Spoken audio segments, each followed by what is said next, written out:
Ce journal vous est offert par le FPI, Fonds de promotion de l'industrie, votre partenaire privilégié pour la réussite de vos projets.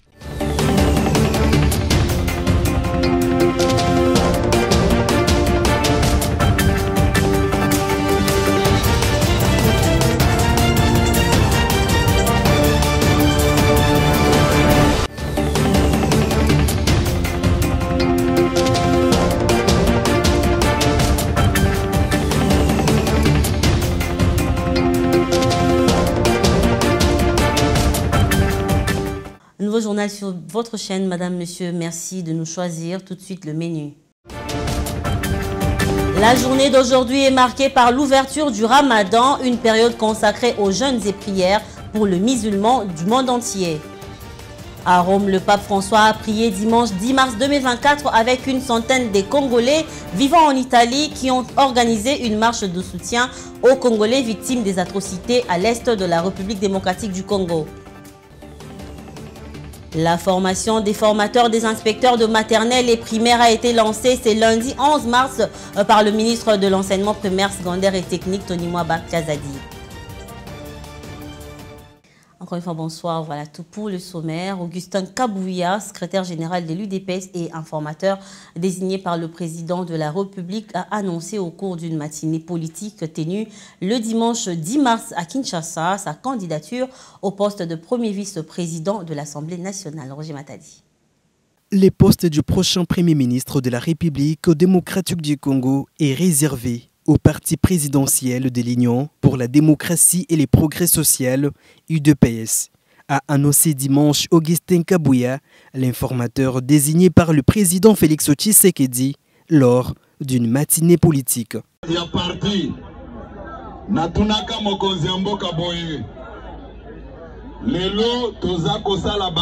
Réalisation ya malamu partout. Soki UDPS ebimisi majorité.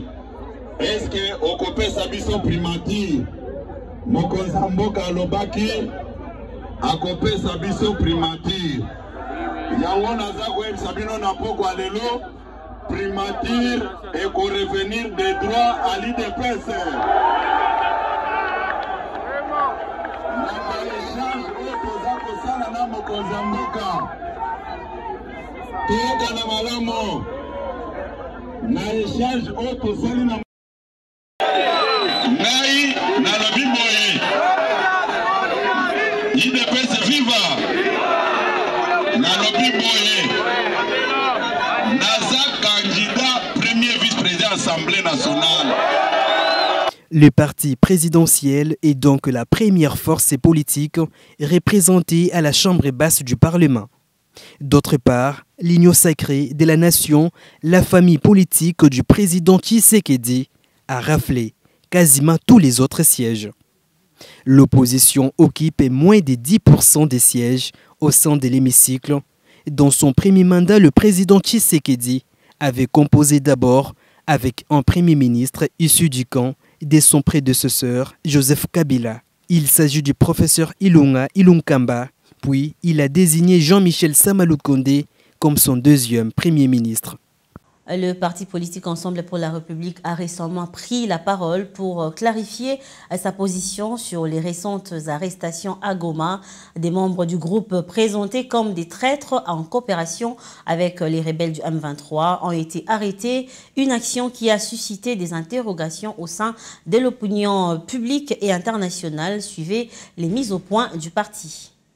Depuis novembre 2021, les rebelles du M23 soutenus par le Rwanda et leurs autres complices, agressent notre pays au Nord Kivu, comme de nombreux autres acteurs. Ensemble pour la République et son chef dénoncent et condamnent cette ignoble mésaventure, comme nous l'avons fait dans le passé, notamment devant RFI France 24 en décembre 2022, à Lubumbashi en janvier 2023, à Goma en décembre 2023. Nous rendons hommage aux vaillants combattants des FARDC qui se battent avec courage et d'énormes sacrifices face à ces périls qui menacent l'unité et l'intégrité de la RDC. Les propos du général Sylvain Ekenge Bomoussa porte-parole des forces armées de la RDC à Goma, mettant à l'index les partis Ensemble pour la République, ne sont pas passés inaperçus et appellent de notre part quelques observations pour éclairer l'opinion tant nationale qu'internationale. Ensemble pour la République, parti politique créé le 19 décembre 2019 et reconnu ou enregistré par le ministère de l'Intérieur le 20 novembre 2020, ne pouvait pas avoir de député en 2018 puisqu'il n'existait pas. Monsieur Alain Aliongera a été fait député provincial en 2018 dans le siège d'un élu du parti AARC de FCC, qui lui a laissé son siège provincial en territoire de Walikale. Il n'a jamais eu de lien avec Ensemble. Notre parti est cité dans son cas pour des raisons incompréhensibles. Je vous lis en titre, les Congolais de la RDC vivant à Rome ont organisé une messe d'action de grâce pour compatir avec nos frères de l'Est, suivie d'une marche pacifique pour dénoncer ces atrocités que subissent la population, le pillage des ressources minières, la guerre et l'instabilité chronique dans l'Est de la RDC. Ajouté à cela, l'indifférence et le silence de la communauté internationale. Regardez. Cette messe organisée par l'aumônerie congolaise et cette marche pour la paix qui a réuni une centaine des Congolais qui vivent à Rome ainsi que les ressortissants d'autres pays ont également pris part. A eu comme point de chute la place Saint-Pierre le dimanche 10 mars 2024 qui avait pour objectif implorer la paix pour l'Est de la République démocratique du Congo. Le souverain pontife, le pape François, leur a témoigné son affection pour la situation dramatique que vit leur pays, la RDC. Juste après sa prière, le pape a déclaré ceci. Vediamo Cristo svelare le intenzioni delle persone che incontra. J'accueille avec affection la communauté catholique de la République démocratique du Congo à Rome. Prions pour la paix dans ces pays, ainsi dans l'Ukraine tourmentée et en terre sainte, que cessent au plus vite les hostilités qui causent d'immenses souffrances aux populations civiles. Les attaques à répétition des groupes armés dans les M23, source des déplacements quotidiens massifs des populations de l'Est de la RDC. Selon une source concordante, les manifestants ont dénoncé le génocide congolais qui aurait jusqu'à 12 millions de morts, comme on pouvait le voir inscrit sur les banderoles des marcheurs. Début du mois de Ramadan pour la communauté islamiste qui profite de ce temps pour se sanctifier davantage et partager avec les autres. Pour les musulmans, cette période des jeûnes qui a débuté aujourd'hui, 11 mars 2024, va aller jusqu'autour du 9 avril prochain par l'Aïd el-Filtre, la fête de la rupture du jeûne. Les détails avec Roger Matadi. Le Ramadan est le 9e mois du calendrier islamique, un mois sacré pendant lesquels le musulman observe le jeûne du lever au coucher du soleil afin de se purifier et se rapprocher de Dieu. Le Ramadan 2024 a débuté ce lundi 11 mars dans plusieurs pays, notamment la République démocratique du Congo. Pendant ce mois important pour les musulmans, les 5 prières quotidiennes obligatoires seront toujours observées. Le mois de Ramadan permet d'accentuer la résilience et la dévotion des musulmans. Ils maintiennent ainsi une connexion spirituelle profonde, et ce, malgré les défis qu'implique le jeûne dans une période souvent estivale. Le Ramadan est souvent associé au jeûne auquel s'attreignent les musulmans pratiquants, mais les prières sont toutes aussi importantes que la privation des nourritures. Le Ramadan est souvent associé au jeûne auquel s'attreignent les musulmans pratiquants, mais les prières sont toutes aussi importantes que la privation des nourritures. Les musulmans qui pratiquent le jeûne du Ramadan peuvent manger au petit matin, mais doivent cesser de boire et de s'alimenter à l'heure de l'imsak, qui marque le début du jeûne quotidien. Cette prière se décale de quelques minutes chaque jour selon les levées du soleil, mais suivi toujours 10 minutes avant l'heure de la prière du jeu. Les musulmans qui pratiquent le jeûne du Ramadan peuvent manger au petit matin, mais doivent cesser de boire et de s'alimenter à l'heure de l'imsak, qui marque le début du jeûne quotidien. Cette prière se décale de quelques minutes chaque jour selon le lever du soleil, mais suivie toujours 10 minutes avant l'heure de la prière, mais survient toujours 10 minutes avant l'heure de la première prière du jour. Notons que cette période prendra fin au mois d'avril. Et puis le ministre de l'enseignement primaire, secondaire et technique, le professeur Tony Mwaba Kazadi, a procédé au lancement des formations des formateurs, des inspecteurs de maternelle et de primaire. Un atelier organisé par la COPEP est placé sous le thème « Connaître le développement humain pour accompagner l'enfant à l'âge préscolaire et scolaire ». Jeunette Fika.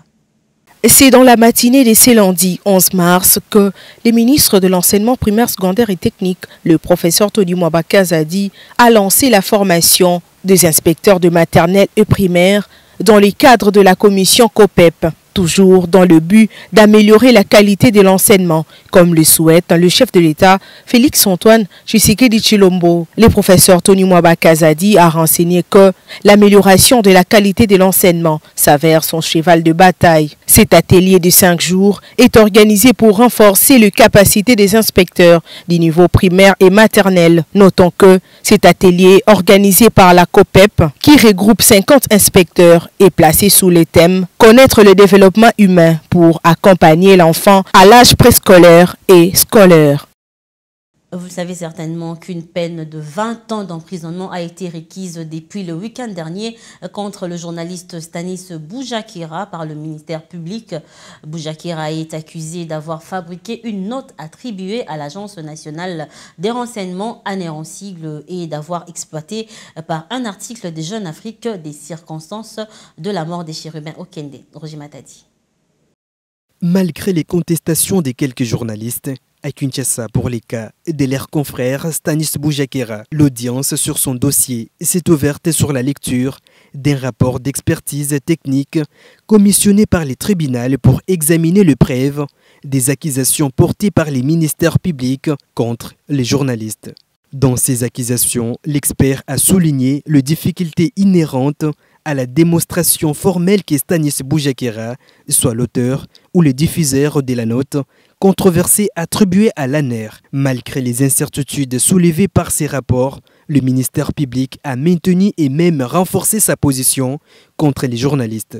Face à ces accusations, les avocats de Stanis Boujakira demandent son acquittement et dénoncent une tentative d'intimidation envers lui et tous les journalistes indépendants.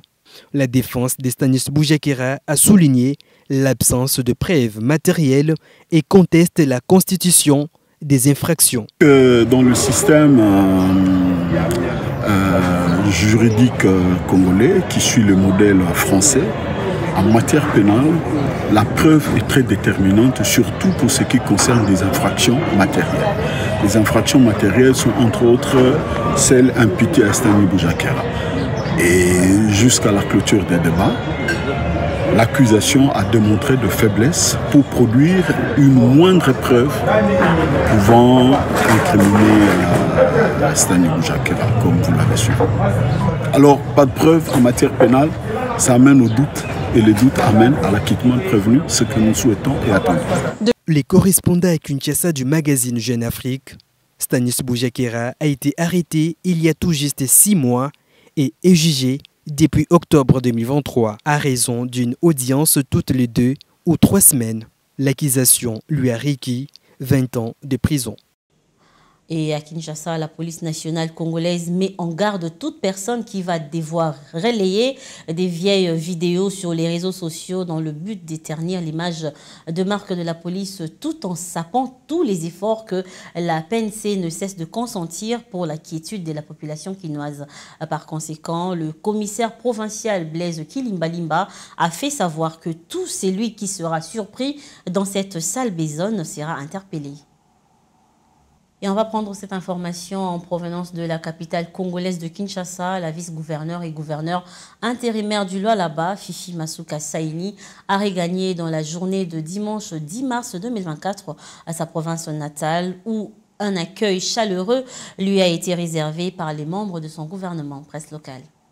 Après un bref séjour de travail dans la capitale Kinshasa, la vice-gouverneure et gouverneur intérimaire du Lualaba a regagné sa juridiction dans l'après-midi de ce dimanche 10 mars 2024 par l'aéroport national de Kolwezi. Elle a été accueillie par les membres de son gouvernement, ceux du Conseil provincial de sécurité, ainsi que les cadres et militants des partis politiques de l'Union sacrée de la nation avec l'UDPS en tête. Dans la capitale congolaise, Fifi Masuka Saini, accompagné des députés provinciaux de sa plateforme politique et ceux de l'UDPS, ont été reçus par Augustin Kabuya Chilumba, membre du présidium de l'Union sacrée de la nation. Il est ressorti de cette audience, après plusieurs tractations, le ticket officiel de l'Union sacrée de la nation au poste de gouverneur et vice-gouverneur du Lualaba. Il s'agit de Masuka Saini Fifi du regroupement politique A24 pour le poste de gouverneur et Clément Moufunji de l'UDPS pour le poste de vice-gouverneur. Le candidat au poste de vice-gouverneur Clément Moufunji a à sa descente d'avion remercié le secrétaire général de l'UDPS et Masuka Saini Fifi pour le choix porté sur sa personne.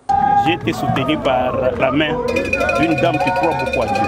Elle m'a emmené, elle m'a présenté chez le secrétaire général. Je pense que vous avez suivi les résultats. C'est une personne qui est déterminée de travailler avec moi et moi, personnellement, je serai derrière pour l'épauler pour que les acquis soient conservés. Fifi Masuka Saini a également été surprise par des chansonnettes d'anniversaire en son honneur qui tombent ce dimanche 10 mars 2024. Une manière de souhaiter un heureux anniversaire à cette femme d'exception et symbole de la transformation rapide du Lualaba selon la volonté politique du président Tshisekedi. Et en dehors de nos frontières, après un mois de tension liée au report de l'élection présidentielle sénégalaise, le chef d'État et le Conseil constitutionnel se sont finalement accordés jeudi sur la date du 24 mars, relançant la course électorale. La campagne électorale a débuté le week-end dernier pour une période de 12 jours contre 21 jours d'habitude. C'est une drôle de campagne qui démarre pour les partisans d'Ousmane Sonko. Leur parti, le PASTEF, a été dissous. Dimanche, ils étaient plusieurs milliers réunis pour un grand meeting à Dakar. Suivez. Après 3 ans d'un violent bras de fer entre l'État et Ousmane Sonko, l'heure est ce matin à la jubilation pour ces militants. Ils se sont donné rendez-vous devant le domicile de l'opposant à la cité Keur Gorgui à Dakar. On démarre à partir de là où tout a démarré, chez le président Ousmane Sonko, qui est arbitrairement emprisonné aujourd'hui, est notre candidat, mais le peuple est en train de démontrer qu'avec ou sans notre leader et notre candidat, nous allons gagner dès le premier tour, et c'est ça l'essentiel. Vers midi, la caravane s'élance. Ces 2 prochaines semaines, lors d'une campagne électorale écourtée, les responsables de la coalition Diomaye Président partiront à la rencontre des électeurs, d'abord à Dakar, puis en région.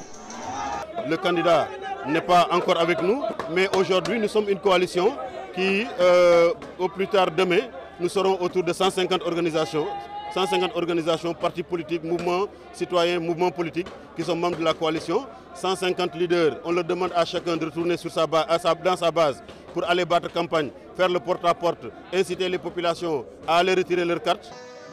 À la faveur de la loi d'amnistie votée cette semaine à l'Assemblée nationale, Bassirou Diomaye Faye pourrait bientôt être libéré. Ce samedi, les responsables du PASTEF, parti dissous en juillet dernier, ont présenté le projet Diomaye Président, un programme qui prévoit des réformes monétaires et institutionnelles. Prenons cette triste nouvelle avant de boucler ce journal. L'artiste comédien Gianni Faye est décédé ce lundi dans la journée à Paris, retrouvé inconscient à son domicile par son épouse. Selon la source familiale, le comédien est mort de suite d'une crise de tension. Nous y reviendrons avec plus de détails dans nos prochaines éditions. Voilà, ce journal est terminé. Prenons à présent le rappel des titres. La journée d'aujourd'hui est marquée par l'ouverture du Ramadan, une période consacrée aux jeûnes et prières pour les musulmans du monde entier. À Rome, le pape François a prié dimanche 10 mars 2024 avec une centaine des Congolais vivant en Italie qui ont organisé une marche de soutien aux Congolais victimes des atrocités à l'est de la RDC. Et enfin, la formation des formateurs des inspecteurs des maternelles et primaires a été lancée ce lundi 11 mars par le ministre de l'enseignement primaire, secondaire et technique, le professeur Tony Mwaba Kazadi. Voilà, ce journal est complètement terminé. Merci à vous de nous avoir suivis. Restez branchés au programme de BC Télévision tout en passant une très bonne soirée. Au revoir.